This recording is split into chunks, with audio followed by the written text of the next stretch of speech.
السلام عليكم. إن شاء الله هذا بيكون شرح الهيكل لصف 10 متقدم الجزء الأول. نبدأ بالأسئلة الاختيارية. عندي أول سؤال: to apply the equation for the period of a pendulum. عندنا this is a simple pendulum. So a simple pendulum basically is a thread and you have a bob at the end and then it swings back and forth.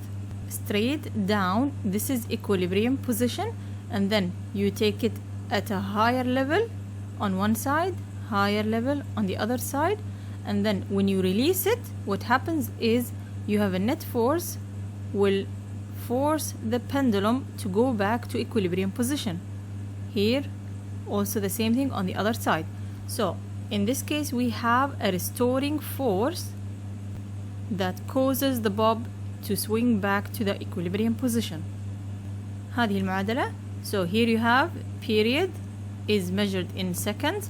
This is just a constant, and then L is the length of the rope measured in meter, and G is the gravitational field measured in meter per second squared or Newton per kilogram.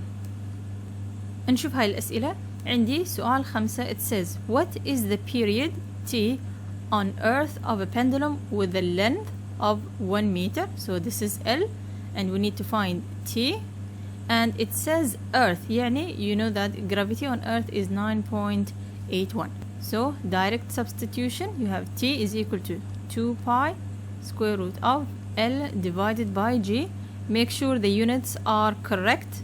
So here we have 2 pi square root of L is 1 meter, G is 9.8 or 9.81 على حسب شي يعطيني في السؤال. Calculate. The answer will be 2 seconds. نروح لسؤال 6.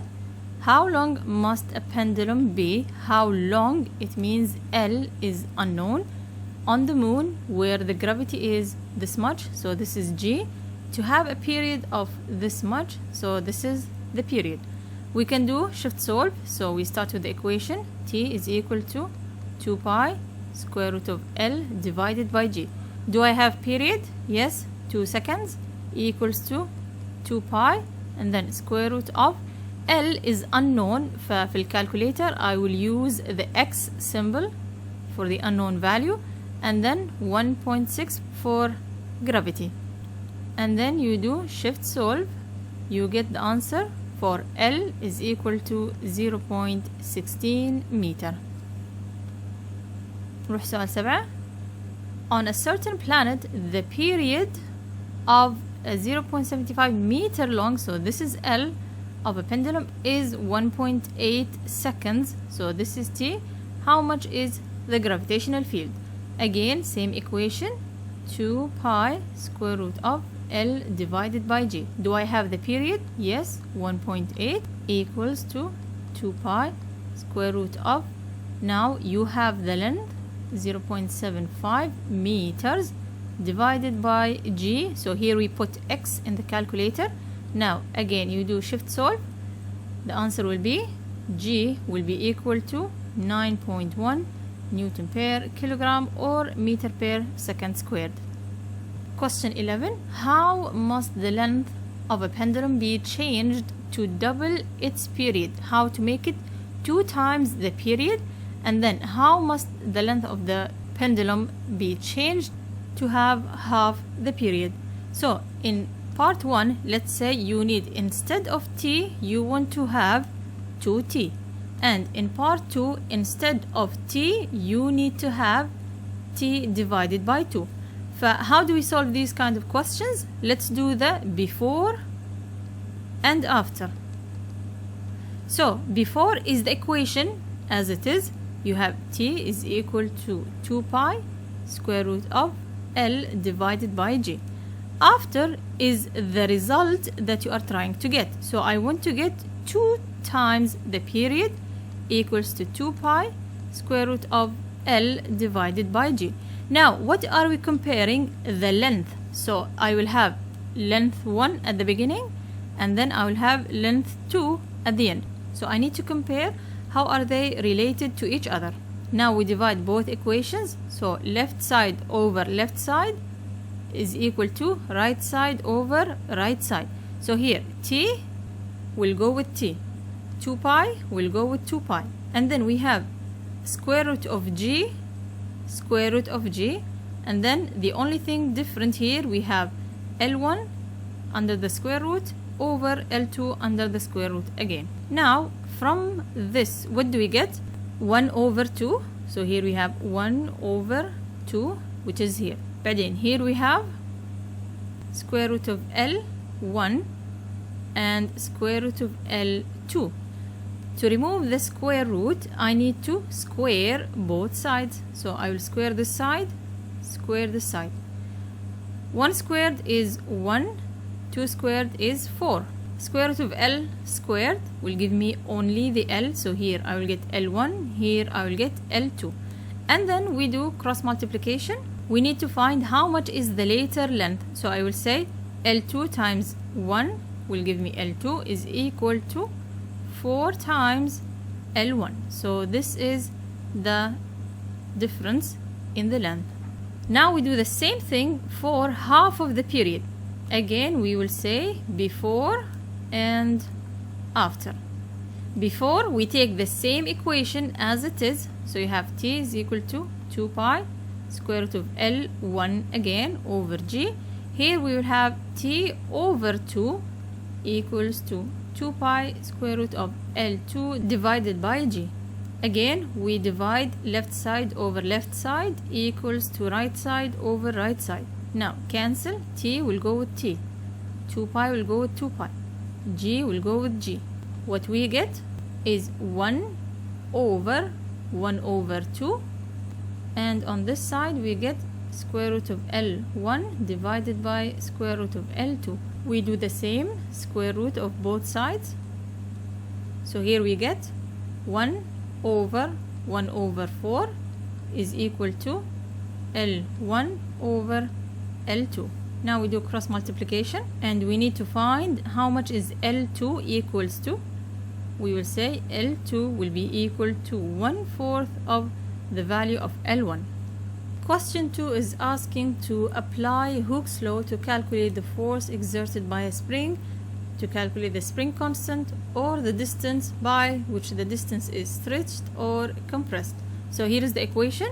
F is measured in Newton, K is Newton per meter, and X in meters. Something we need to know is when the force is positive, the extension will be negative. When the force is negative, we are talking about spring force here, the X will be positive and K will be positive all the time. So here we have a negative to nullify the other negative from the other side, from either the force or the X. Here is the triangle.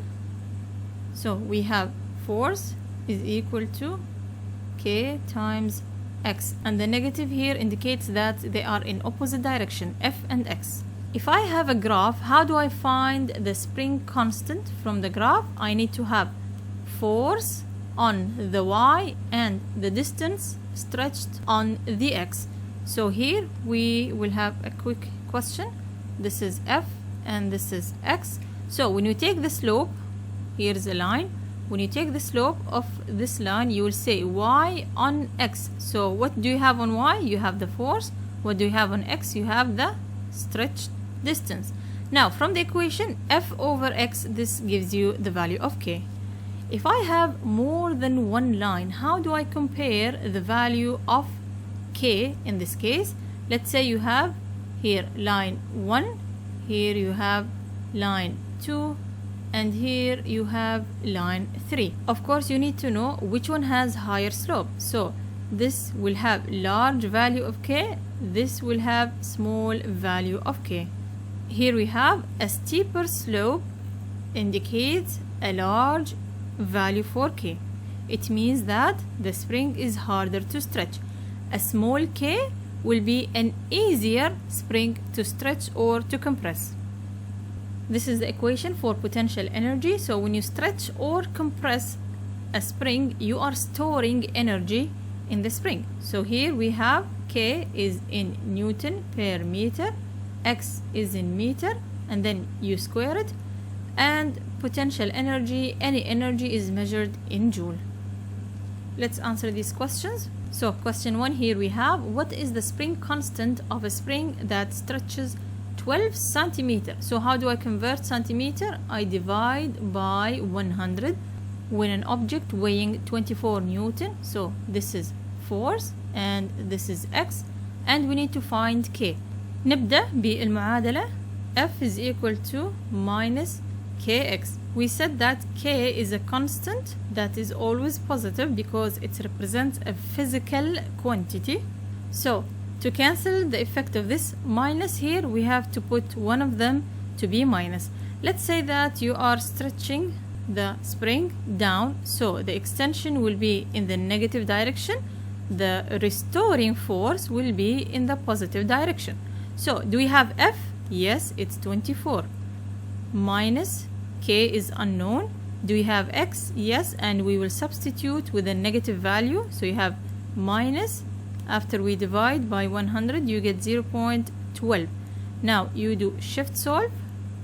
K will be equal to 200 Newton per meter.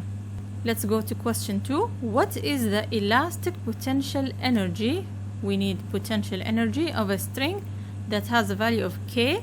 This is the spring constant that is compressed by 16.5 centimeter. So again we divide by 100. So here in question 2 we want potential energy, so we will substitute directly. We have half Kx squared. Half is just a constant, K is 144 and X is 0.165. After we divide by 100 and then you square it, the energy will be 1.96 joule. Question 3, a spring has a spring constant this much, so this is the value of K. How far is an extension, a length, will a block weighing 18 Newton stretch it? So this is the force. We start again with the same equation, minus Kx. Do you have the force? Yes. Again, we have to specify, is the force positive or negative? Let's assume that we are stretching down, so the force will be positive and the X will be the negative value. And then here is equal to minus from the equation 56 for K, and then X is unknown. نسوي shift solve فتطلع لي X equal to 0.32 meter. نشوف سؤال 4. A spring has a spring constant of 256 Newton per meter, فهذه قيمة K. How far يعني we need to find X. Must it be stretched to give it an elastic potential energy of 48 joule? So we start with the equation. Potential energy is equal to half Kx squared. Do I have potential energy? Yes, 48 equals to 1/2. Do I have K? Yes, 256, and X is unknown. So here we do again shift solve, and the X will be 0.61 meter. After this we have superposition of waves. We need to know how to sketch a snapshot of superposition of two overlapping wave pulses with the same wavelength that are traveling in opposite directions and showing what is the resultant wave. So here we know that if you have same amplitude that meets with another wave of the same amplitude, they will give me double the amplitude of both of them. Yani if this one is 2 meter in amplitude and this one is also 2 meter, then I will get here 2 meter and 2 meter. So the result will be a 4 meter amplitude wave. If I have different amplitude, let's say here we have 2 meter and here we have 3 meters, and then they meet, they will give me a 5 meter amplitude. Basically you add the values that you have, and if you have a negative one like this one, for example, -2 amplitude meets with same amplitude wave but positive 1, so this is positive 2. What you get here is positive will cancel the negative, so you get 0. The amplitude in this case will be equal to 0 meter. So we say this is destructive, and the upper ones are constructive interference. This one is with different amplitudes. And then if you have, let's say you have here -2 meets with +3, in this case we will subtract, so the resultant wave will be only with 1 meter amplitude.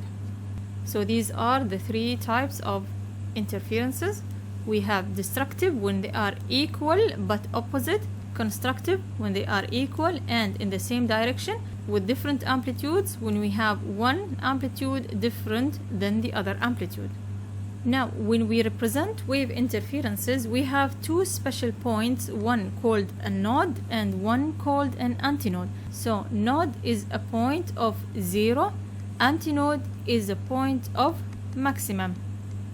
So let's say that you have here is 1 pulse, okay? The maximum point is the antinode, the minimum point is the node point. Let's see this question. Superposition of waves. Sketch 2 wave pulses whose interference produces a pulse with an amplitude greater than either of the individual waves. يعني we need to have wave 1 that meets with wave 2 and the result should be greater than any of them. So we can make it into, let's say 2 meter meets with 2 meters will give me 4 meters. So in this case, this is constructive interference. It is larger than 2 and larger than 2. We can also do different amplitudes. So we have 1 meter will meet with 2 meters. And the answer or the result will be a wave of 3 meters. So 3 is larger than 2 and 3 is larger than 1. So you can have more than one answer. Question 4, we have to differentiate between transverse, longitudinal, and surface waves and give examples. So a transverse wave is when you have the particle move in opposite direction to the wave travel. A longitudinal wave is when the particle is moving parallel to the direction of the wave. Now, an example here is sound.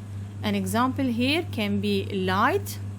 And number 3, which is surface wave, is one that have the particles go in both directions, and sometimes we call it a circular path because it is perpendicular in one direction and parallel in the other direction.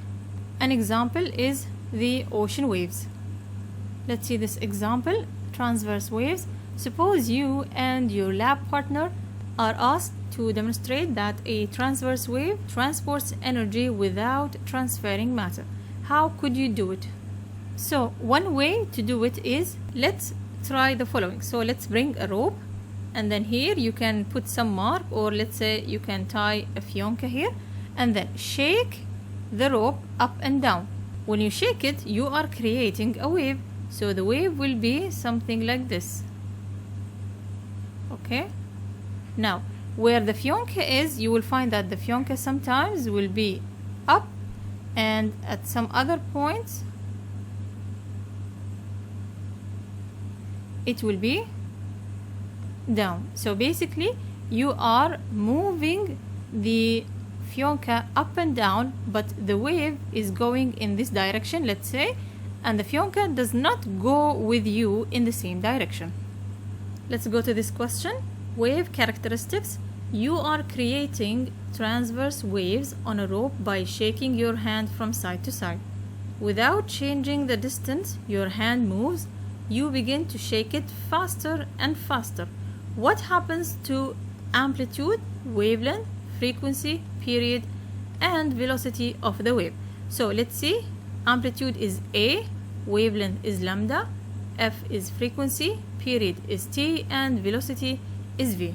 So the amplitude will not change in this case because you are only going faster, and the wave travel speed is also not changing.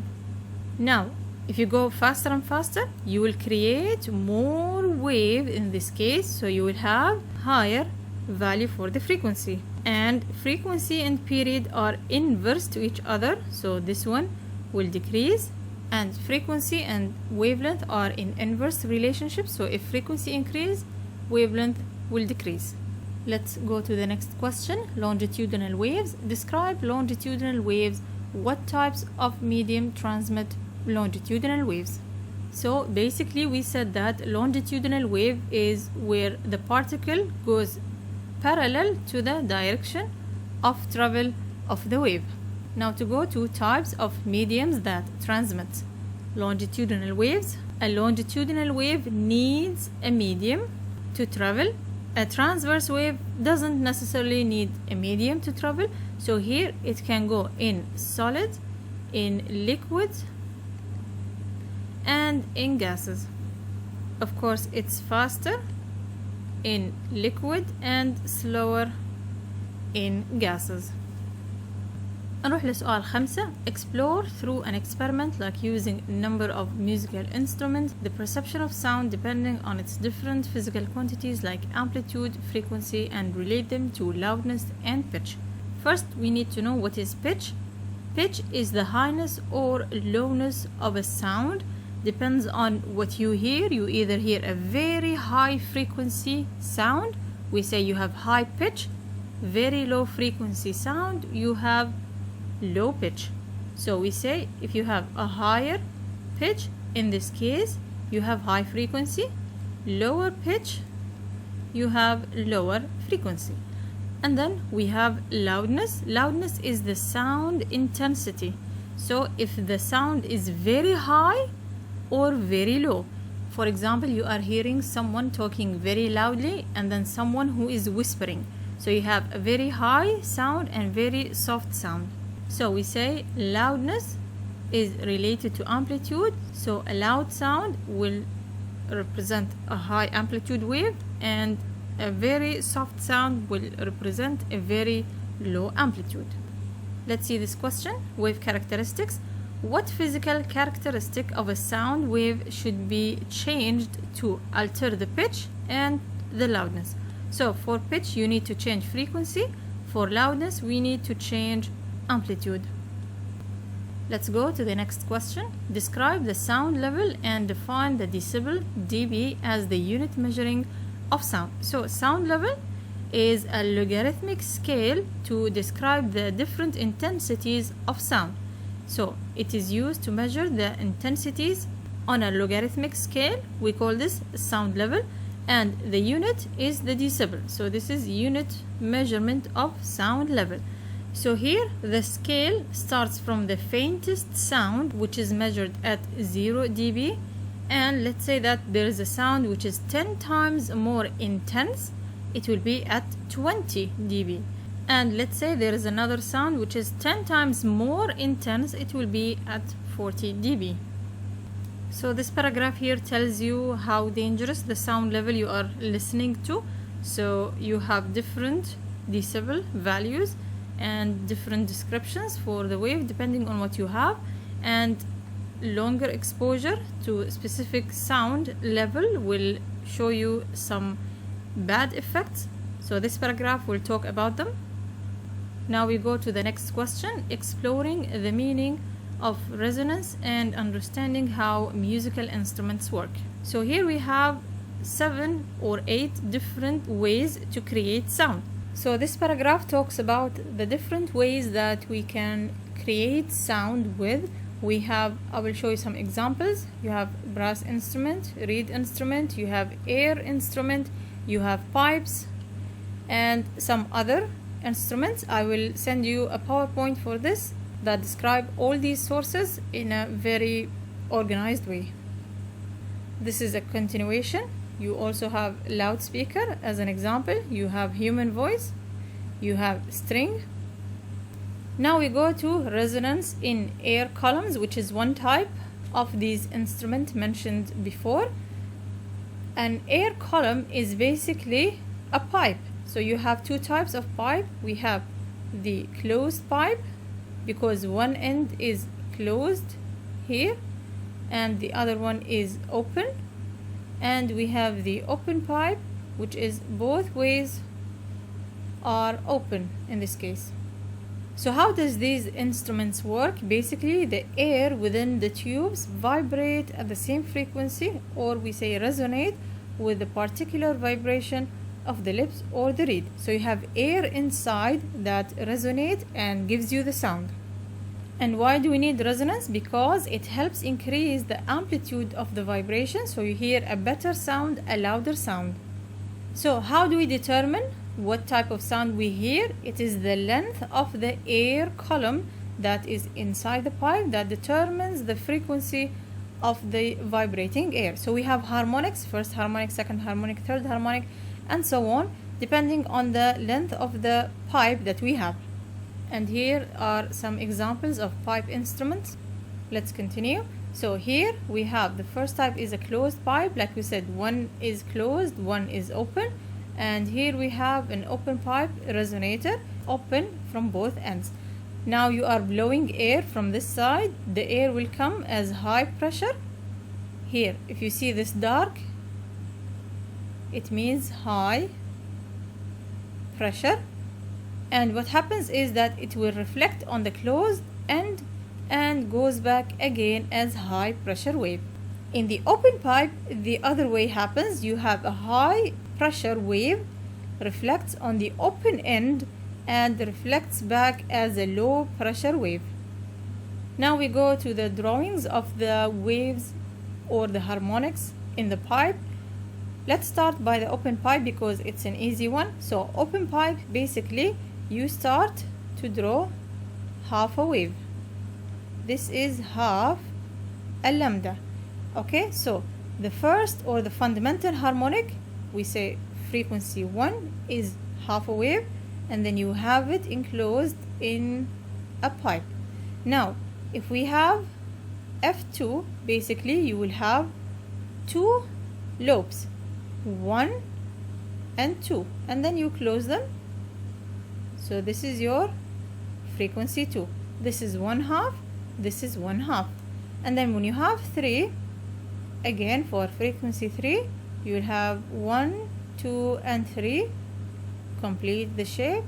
You'll have 1/2 wave, 1/2 wave, 1/2 wave. So every time here you add half lambda to the next one. This is for open pipe. Let's go to closed pipe. For closed pipe, every time we will add 1/4 a lambda, and we only have odd numbers for harmonics. Odd numbers like 1, 3, 5, 7, and so on. Here we have all numbers for harmonics. So we have 1, 2, 3, 4, 5, and so on. Now let's draw a closed pipe. First of all, closed pipe looks like this. Okay, we have the first harmonic. So the open side, or we say the antinode, will be from the closed part, and then we start with 1/4. So how does a 1/4 wave look like? Let's see. This is one full wave. Let's continue the shape. So it will be something like this. So this whole part is one wave. If I break it into two, from here to here, this will be half a wave. This will also be half a wave. And if you break it 1, 2, 3, and 4 parts, so this will be 1/4, this will be 1/4, this will be 1/4, and this will be 1/4. So how does my 1/4 wave look like? It will be only this part. Let's go to the next one. So again we have closed pipe is where you have the open side. Now we said only odd numbers, so this will be F3. We don't have F2. You do not draw F2. Now how many quarters do I need? I need 3 quarters. Yalla, let's count. So this is 1/4. Okay, 1/4 and 1/4. So this is third harmonic. Now let's do fifth harmonic. Fifth means I have 5 quarters. Let's count 1, 2, 3, 4 and 5. So this is fifth harmonic. Now what do? You count how many waves did you make. So here we have half a wave, and 1/4 wave. So how many waves do you have in the pipe? You have 5 quarters divided by 4 lambda. Here how many do you have? You have 1/4 and half, so you have 3/4. You only have 1/4, so you have 1/4 of lambda.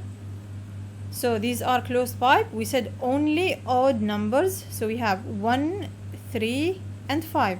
And this is the open side where you have the antinode. This is the closed side where you have the node. So here you have, this is an antinode point, node point, antinode point and another node point. Here you have 5. So when you say F5 or lambda 5, it means you have 5 quarters. You will have 1/4, 2/4, 3/4, 4/4 and 5/4. So when you add them, you have 5 quarters of lambda. So here we are breaking them. How many? You have 1, 2, 3, 4 and 5 quarters. This is what we just mentioned. So here when you have an open pipe, every time you add 1/2 wave. When you have a closed pipe, every time you add 1/4 of a wave. And then you count how many halves do you have, how many quarters do you have. Here is an open pipe, so this is 1/2 of a wave. Here you have 1/2 and 1/2. Here you have 1/2, 1/2, 1/2. So every time you add 1/2 to the next one. Every time you add 1/2 to the next one. So let's see how do we calculate the antinode, the node, the length of the rope, the wavelength and frequency with the speed. So here if you have an open pipe or if you have a string, because both of them are the same. Let's take one example, one drawing, and then based on that we write these equations. So I will take harmonic equals to 5. It means I have 5 halves. Yalla, let's draw. So if I have an open pipe, it will look like this. And then you have 5 halves.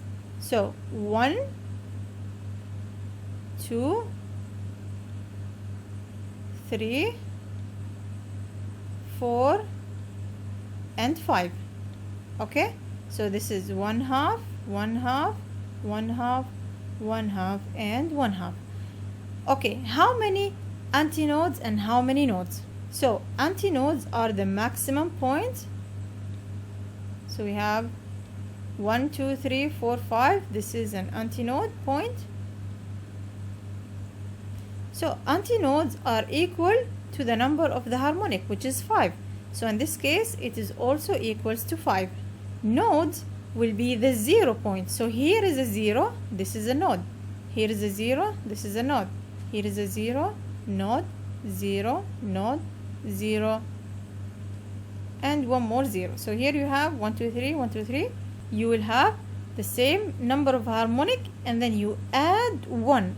So it is 5, we will add 1, it is 6 nodes in this case. And then we go to L. What is L? L is the length of the pipe. Okay, so my length fits how many waves? Let's count from here all the way to here. This is the value of L. So here you have how many waves? You have these 2 are 1 wave, these 2 are 1 wave, and this is a half wave. So this is 1 lambda, this is 1 lambda and 1/2. You have 2 1/2. So here we say 2.5 lambda, or we can just count them. So how much is the value of n? N over 2 times lambda. So how many? Let's count. 1, 2, 3, 4, 5. So you have 5 halves. Okay, this will be 5 over 2 lambda. Lambda is the opposite to the L equation. So here, let's see, to create one full lambda, how many L length do I need? So it will be the opposite. We will say 2 over the value of n multiplied by L. So this is 2, and how much is the harmonic? 5 times length of the pipe. Now for frequency, we have two equations. Let's say this is frequency of 5. So how do we calculate it? You will say n times the fundamental frequency, or we say the first frequency. It will be 5 times the value of f1. If you have it, you get the value directly. If you don't have it, it will be n times the velocity over 2 multiplied by L. So how do I find the velocity from this equation? I can say velocity is equal to lambda times f if I have them, or I can say it is equal to 2LF divided by the value of n.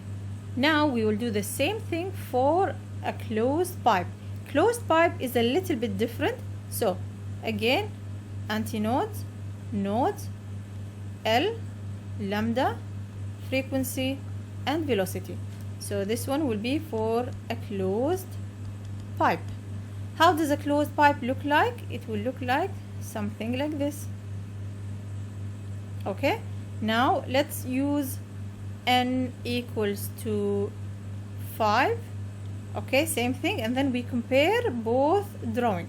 So n equals to 5, it means you have 5 quarters. What is a quarter of a wave? It looks like this. This is a quarter.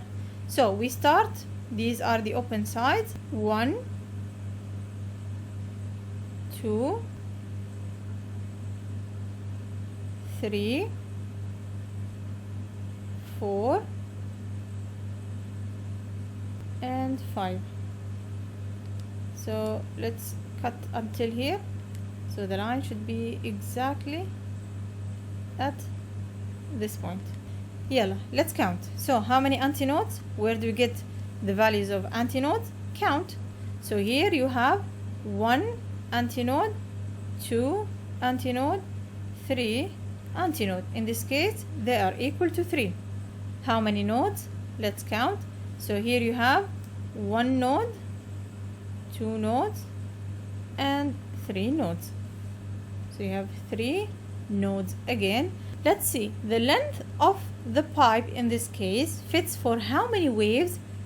Again, we will say the n value divided by 4 multiplied by lambda. So where did this come from? Let's count. This is 1/4, 1/4, 1/4, 1/4, and 1/4. So the whole pipe L fits for 5 quarters multiplied by lambda. And then how do we find lambda? It will be the opposite. It will be 4 by n multiplied by L. So in this case, it will be 4 divided by 5 times L. Now for frequency, again, we either say F5 will be 5 times fundamental frequency, or if we have L and V, we say NV divided by 4L. This is how we get the frequency equation. And for the velocity, it will be the same. We will say that it will be equal to 4L times F divided by the value of n. So this is, we are talking about F5 if we are calculating velocity 5. Here for resonance on a string, it's the same as open pipe. So same equations, same drawings, except for the pipe you have the side of the pipe, top and bottom. So here we have a question, a 440 Hertz tuning fork. So we have frequency is 440 Hz is used with a resonating column to determine the velocity of sound in helium gas. So you need to find the velocity. If the spacing between resonances is 110 centimeter, what is the velocity of sound in helium gas? So here, how do I deal with the spacing between the resonances? We say that the spacing is equal to lambda over 2. So here we have 110, but this is centimeter, so we need to divide by 100 to convert centimeter to meter. Okay, so you get what? You get 1.1 meter. Now we say 1.1 is equal to lambda over 2. So from this you can do shift solve, and lambda will be 2.2. So I found lambda. I have frequency, so V will be equal to lambda times F, and lambda here is 2.2 and F is 440, so the answer will be 968 meter per second. So if you have a tuning fork, the equation for spacing will be equal to lambda over 2. Next question. So here the frequency of a tuning fork is unknown.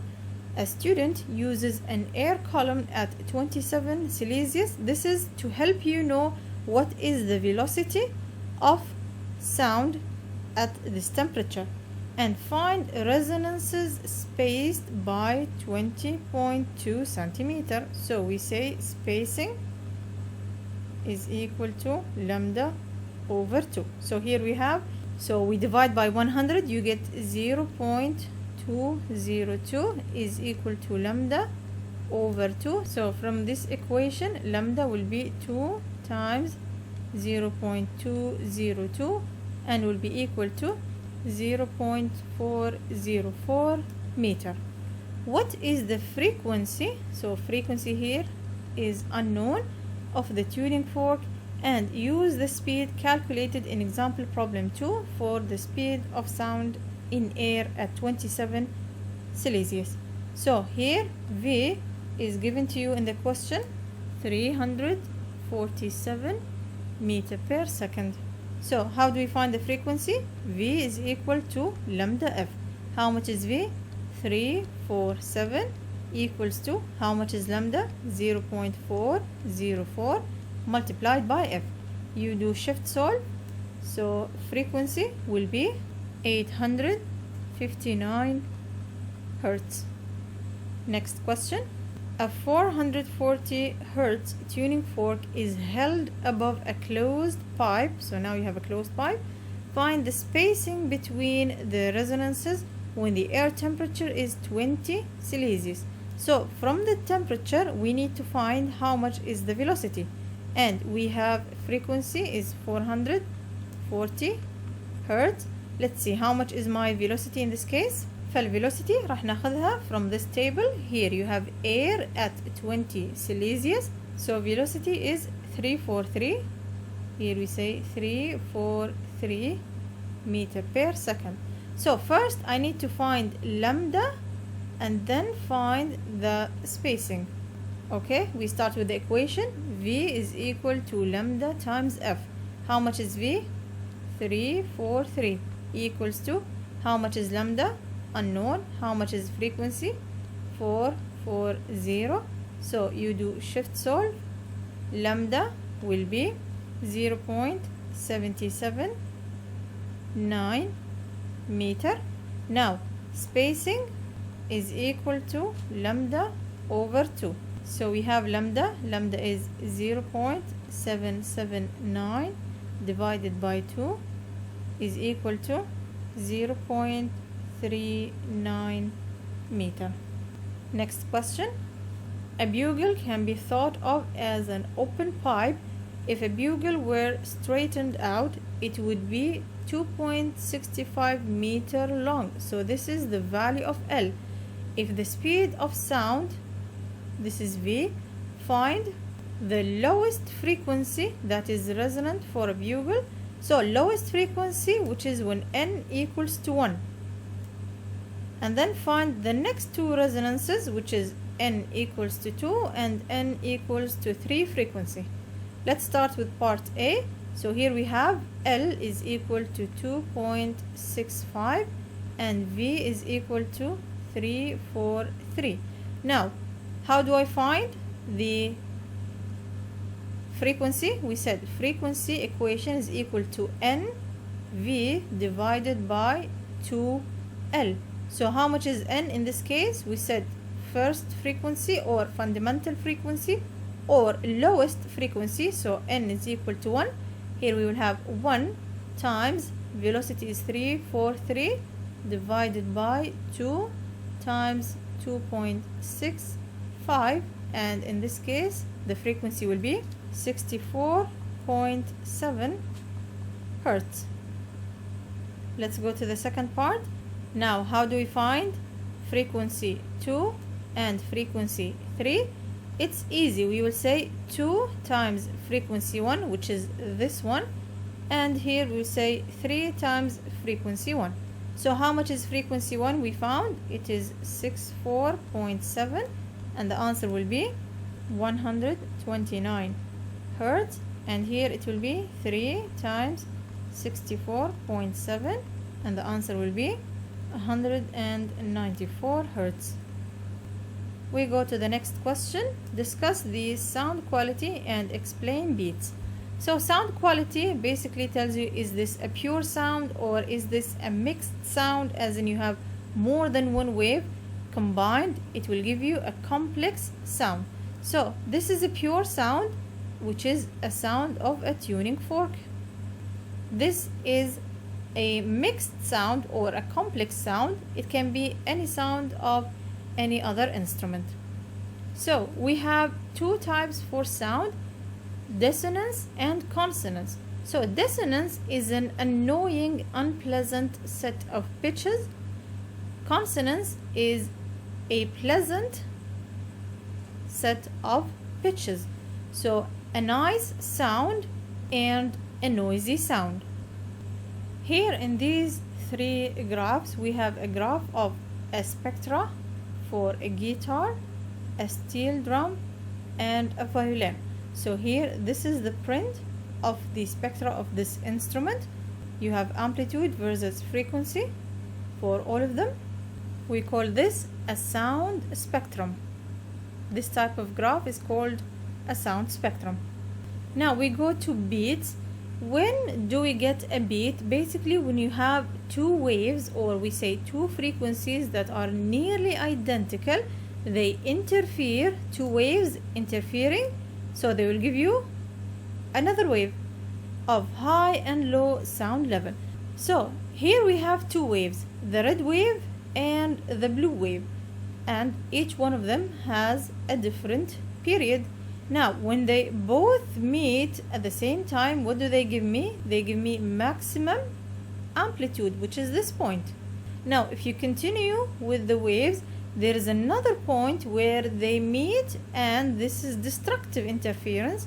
What do you get? You get 0 point in this case. Okay, so at some points you get maximum, at other points you get 0. And what do you get at the end? You get something called a beat, which is this type of wave that looks like this, and then it dies as it continues.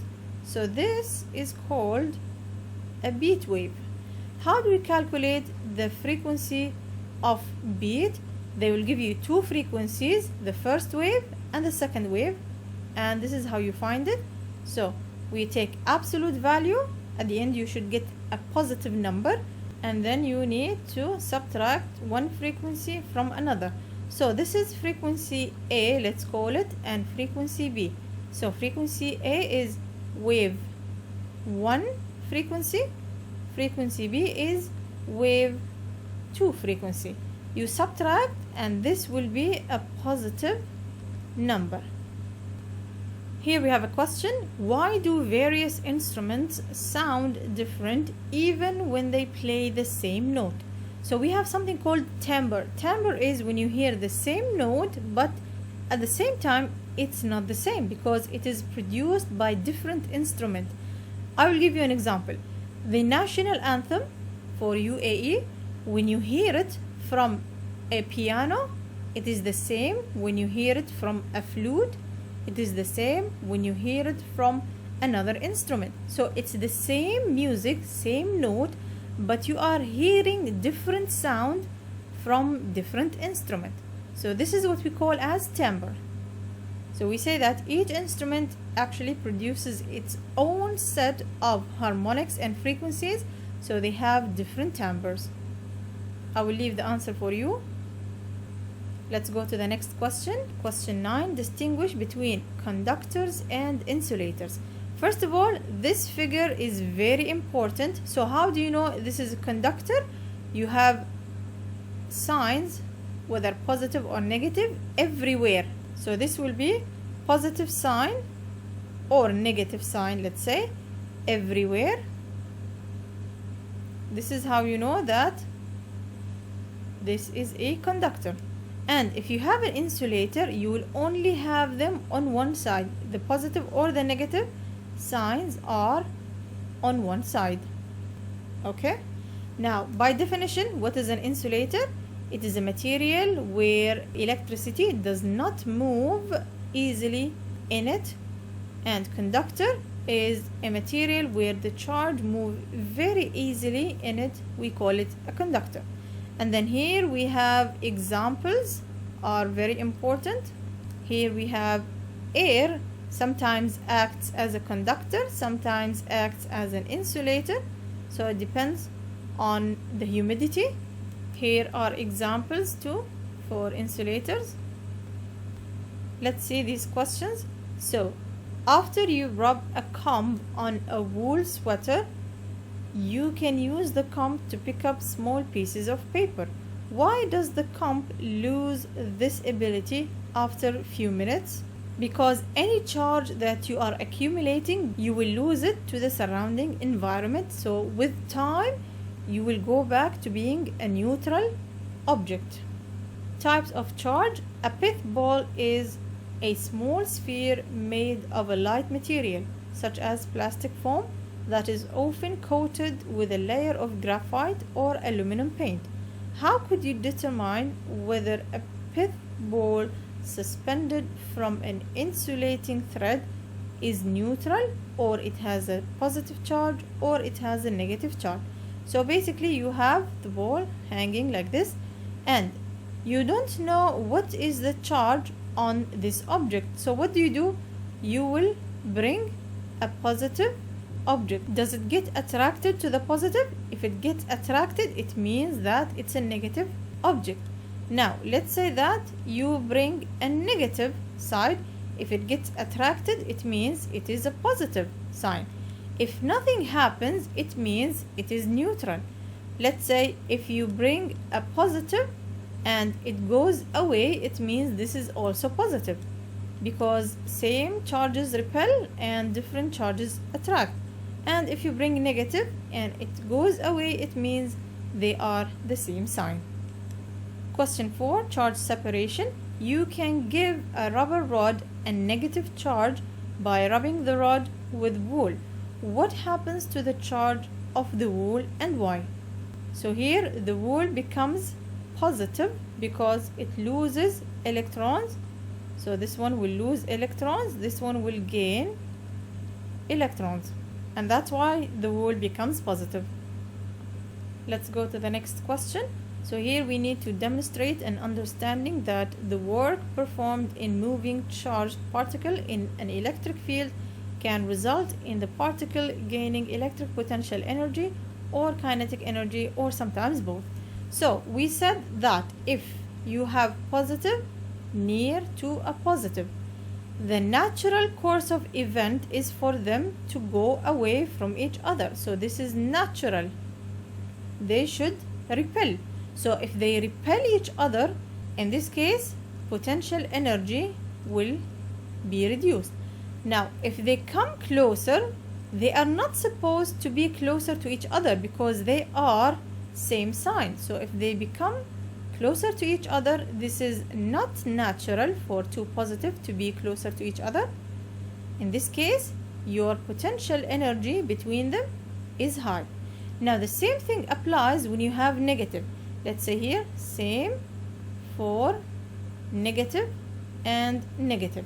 Now what happens when you have a positive and negative? Let's see, you have positive charge and you have negative charge. Now what is natural? Natural is for them to come closer. So this is natural for positive to attract negative. In this case, potential energy again will go down. If it's natural, potential energy is reduced. Now let's say you kept them apart. Do you think this is natural or not? If you keep them apart, but they are supposed to be together because they attract each other, in this case, then what happens to potential energy? It increases because this is not natural to happen. Because positive and negative are supposed to attract each other. If you keep them away, you are increasing the attraction between them. Now we go to the equation for the electric potential difference. Electric potential is calculated in volt unit. We say V. Work is in energy in joule, and this is the value of the charge, which is in coulomb. Now what is electric potential difference? It is actually the work that you need to move a positive test charge from one potential point to another, divided by the value of that test charge. So if you have a positive charge or if you have a negative charge, you will have a positive potential emanating and you have a negative potential emanating from the charge. So let's say that here is your positive charge. Now around the charge there are areas of same potential values. If the distance from here to here is the same from here to here, so the volt at point 1, let's call it, is the same as the volt at point 2. Now if you go away, point 3 will have less volt than 1 and 2, less potential we say. So V1 will be equal to the value of V2, the potential, لكن it is larger than V3 because when you go away from a positive charge, your potential difference goes down. A negative charge works the other way. So here you have a negative charge, and if you are closer, you will have a negative value for the volt, let's say V1, and you go away and away, you get more negative value, more negative value. Okay, so if you go away, what happens to the value of V? It increases as in the number becomes smaller because it's negative. Here the number becomes smaller because it's positive as you go. So when you go away in this direction, your change in potential difference decrease. When you go away from the positive charge, your change in potential difference increase. So this is what we were talking about, equipotential surfaces. Let's say that again you have a positive charge and the electric field we said is emanating. So here we have a point, let's call it point A, here we have point B, and here we have point C. Let's compare the electric field of A, electric field of B, and electric field of C. If you go away, your electric field decrease. So A will be larger than B, will be larger than C. Now let's compare the potential. Potential of A, potential of B, potential of C. Again, if you go away, potential will be reduced. Now let's create another point which is at the same distance like A here. Let's call it D. Now, how do we compare electric field at point D to A, B, and C? D is the same distance like A, so it will have the same electric field value because same distance. Now what about potential? It will also have the same potential as point A because these two have the same distance from the source. Okay, now let's discuss a uniform electric field and the potential difference. So when you have a positive plate and a negative plate, you have electric field between, so it will go from the positive to the negative all the time, from positive to negative. Now again, let's put some points. So we will have point A, point B, point C, D, and G, and we compare again the electric field for all of them. So here you will have electric field A is equal to electric field B is equal to electric field C equals to D and equals to G. Why? Because this is a uniform electric field. Okay, so it is the same everywhere. Now let's compare the potential. If you are closer to the positive, this is high potential value. If you are closer to the negative, this is low potential value. So here we have A is equal to potential at C, but they are larger than potential at D, and D is larger than potential of B, which is equal to potential of G. If I were to put a negative charge here, where does it move? It will move against the line of the electric field. If I were to put a positive charge, it will move with the line of the electric field. So how do I calculate the value of the potential, the electric field? The spacing between the plates is called distance. So here we say delta V is equal to the value of electric field times the distance. So this is in volt, this is in Newton per coulomb, and this is in meters. This is the equation for uniform electric field. So we say uniform electric field, and we go back to this one.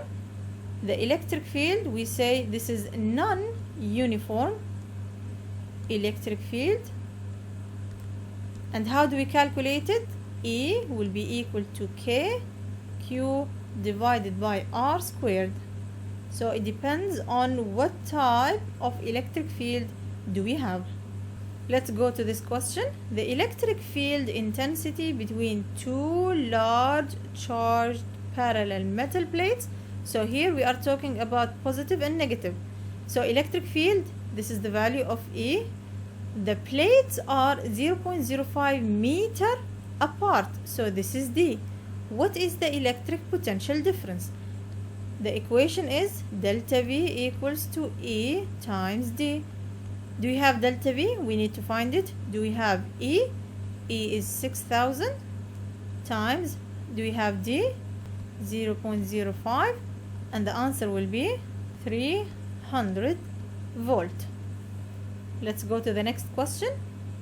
A voltmeter reads 400 volt, so this is my delta V, across two charged parallel plates that are 0.02 meters apart. So this is distance.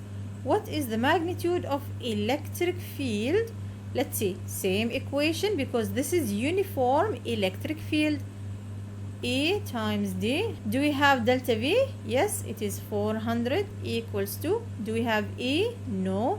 Do we have distance? 0.020.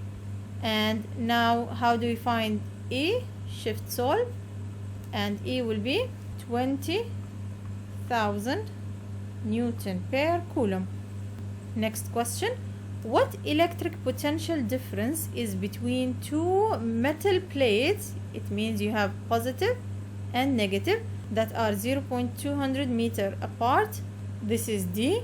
If the electric field between the plate, this is E, and you need to find delta V. Delta V is equal to E times D. So how much is E?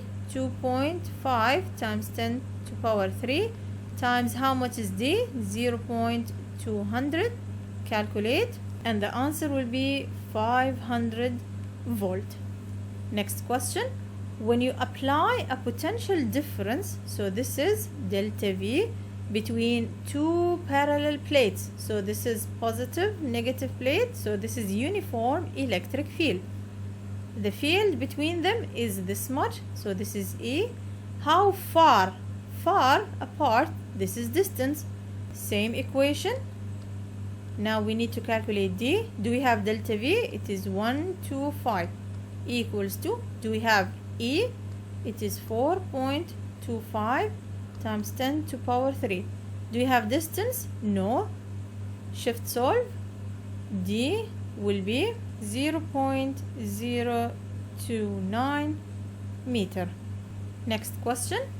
You apply a potential difference of 275 volt, so this is delta V, between two parallel plates. Again, parallel plates means this is a uniform electric field that are 0.35 centimeter apart.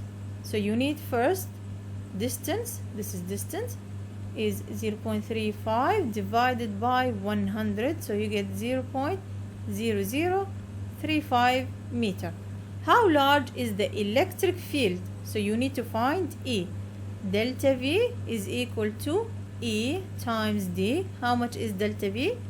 275 equals to E is unknown times distance, which is 0.0035. Shift solve. Electric field will be 78,571 Newton per Coulomb. Next question. What work is done on a 3 Coulomb, so this is Q, charge when you move that charge through a 1.57 volt, this is delta V, electric potential? So we say that delta V is equal to W over Q. Do we have delta V? Yes, it's 1.5 equals to, do we have W? No. Do we have Q? It is 3 Coulomb. Now shift solve and W will be 4.5 joule. Next question. What is the magnitude of the electric field between two parallel plates as shown? So here you have the distance, divide by 100, and this is your delta V. So first D is equal to 2.4 divided by 100, so we get 0.024. This is in meter. Now delta V is equal to E times D. Do we have delta V? It is 5 times 10 to power 2. Do we have electric field? No. Do we have distance? It is 0.024. Now shift solve. E will be 20833 Newton per Coulomb. An electron in an old television picture tube passes through a potential difference, so this is my delta V. How much work, W, is done on the electron as it passes through that potential difference? So here we have delta V is equal to W over Q. How much is my delta V? 18,000 equals to, how much is the work? Unknown. Do we have the work? No. Do we have Q? Q is a charge of an electron, so the charge of an electron is 1.6 times 10 to power minus 19. Again shift solve. Work will be 2.9 times 10 to power minus 15 joule. Next question. The electric field in a particle accelerator has a magnitude, this is the value of E. How much work is done to move a proton 25 centimeter through that field? So 25 centimeter, this is the distance, and we need to divide by 100. So we will say 25 divided by 100 is 0.25 meters. Now to find the work, first I need to find delta V. So let's find delta V is equal to E times D. How much is E? we have 4.5 times 10 to power 5 times 0.25 meters. The answer will be 11250 and 0 volt. Now we need to find the work on a proton. So here delta V, we found 11250 and 0 is equal to, we don't have the work, and the charge is 1.6 times 10 to power minus 19. Let's continue here. So you do shift solve and the work will be 1.8 times 10 to power minus 14 joule. Next question. A 12V car, so this is delta V, battery has this much charge, so this is Q, of usable charge on one plate when it is fully energized. How much work can this battery do before it needs to be energized again?